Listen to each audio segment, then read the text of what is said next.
তোমরা সবাই কেমন আছো? আমি তো মোটামুটি ভালোই আছি।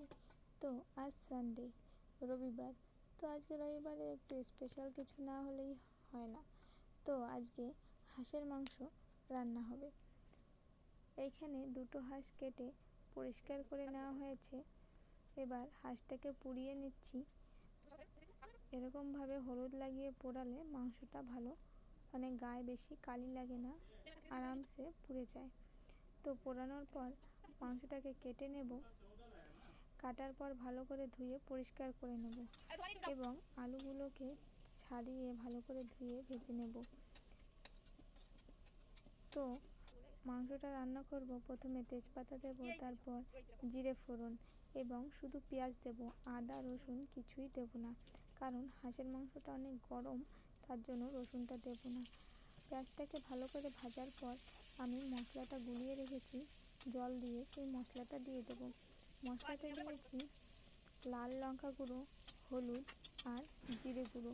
তোমরা পরিমাণ মতোই মাংস হিসাবে দেবে। তো আমি এখানে পরিমাণ মতোই দিয়েছি। অল্প ঝাল দিয়ে রান্না করব, তার জন্য আমি 1 চামচ করেই দিয়েছি সব কিছু। তো মশলাটা ভালো করে কষিয়ে নেওয়ার পর একটু সময় ধরে ভেজে নেব, তারপর মাংসটা দিয়ে দেব। মাংসটাতে ভালো করে মশলাটা মাখিয়ে লবণটা দিয়ে 20 থেকে 25 মিনিট ধরে কষাবো। তো ঢেকে ঢেকে কষাবো, তো মাঝে মাঝেই ঢাকনা খুলে একটু নাড়িয়ে দিতে হবে। 10 মিনিট হয়ে যাওয়ার পর, কষানো হয়ে যাওয়ার পর আমি আলুটা দিয়ে দেবো। তো এখানে তোমরা দেখতেই পাচ্ছ ভিডিওটাকে ফাস্ট করে দিয়েছি, তার জন্য হয়তো তোমরা ভাবতেই পারো কীরকম কষাচ্ছে, ভালো হচ্ছে না বা কিছু। তো আমি সেই জন্যই বলেই দিলাম। প্রায় 20 থেকে 25 মিনিট ধরে কষানোর পর মাংসটাতে আমি ঝোল দেব। তো যেহেতু হাঁসের মাংসটা আমি একটু ঝোল পছন্দ করি, তো তার জন্য আমি একটু ঝোল রেখেই নামাবো। একেবারে শুকনো শুকনো রান্না করব না, কারণ হাঁসের মাংসের ঝোলেই টেস্ট। জানি না তোমাদের কার কেমন লাগে, আমার তো অনেক ভালোই লাগে। তো আমার এই ইজি রান্নাটা একেবারে সহজ পদ্ধতিতে প্লিজ তোমরা ঘরে একবার ট্রাই করো। আর আমার রান্নাটা কেমন লাগলো প্লিজ কমেন্ট করে জানিও এবং আমার চ্যানেলটাকে তোমরা সাবস্ক্রাইব করো।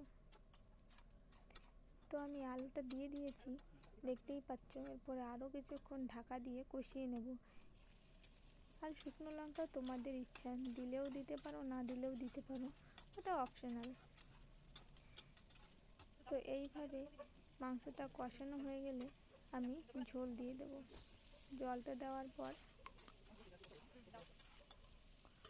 ভালো করে মাংসটা ফুটে উঠলে একটু লবণটা চেক করে দেখতে হবে।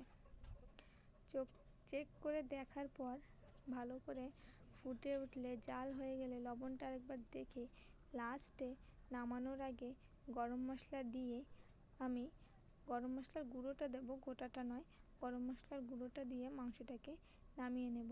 তো কেমন লেগেছে রান্নাটা প্লিজ তোমরা জানাবে কিন্তু। এবং সানডে স্পেশালে আজকে আরও অনেক কিছুই আছে, মাছের তরকারি, চাটনি প্লাস চিকেন। তো এগুলো আমি দেখালাম না, স্যালাড।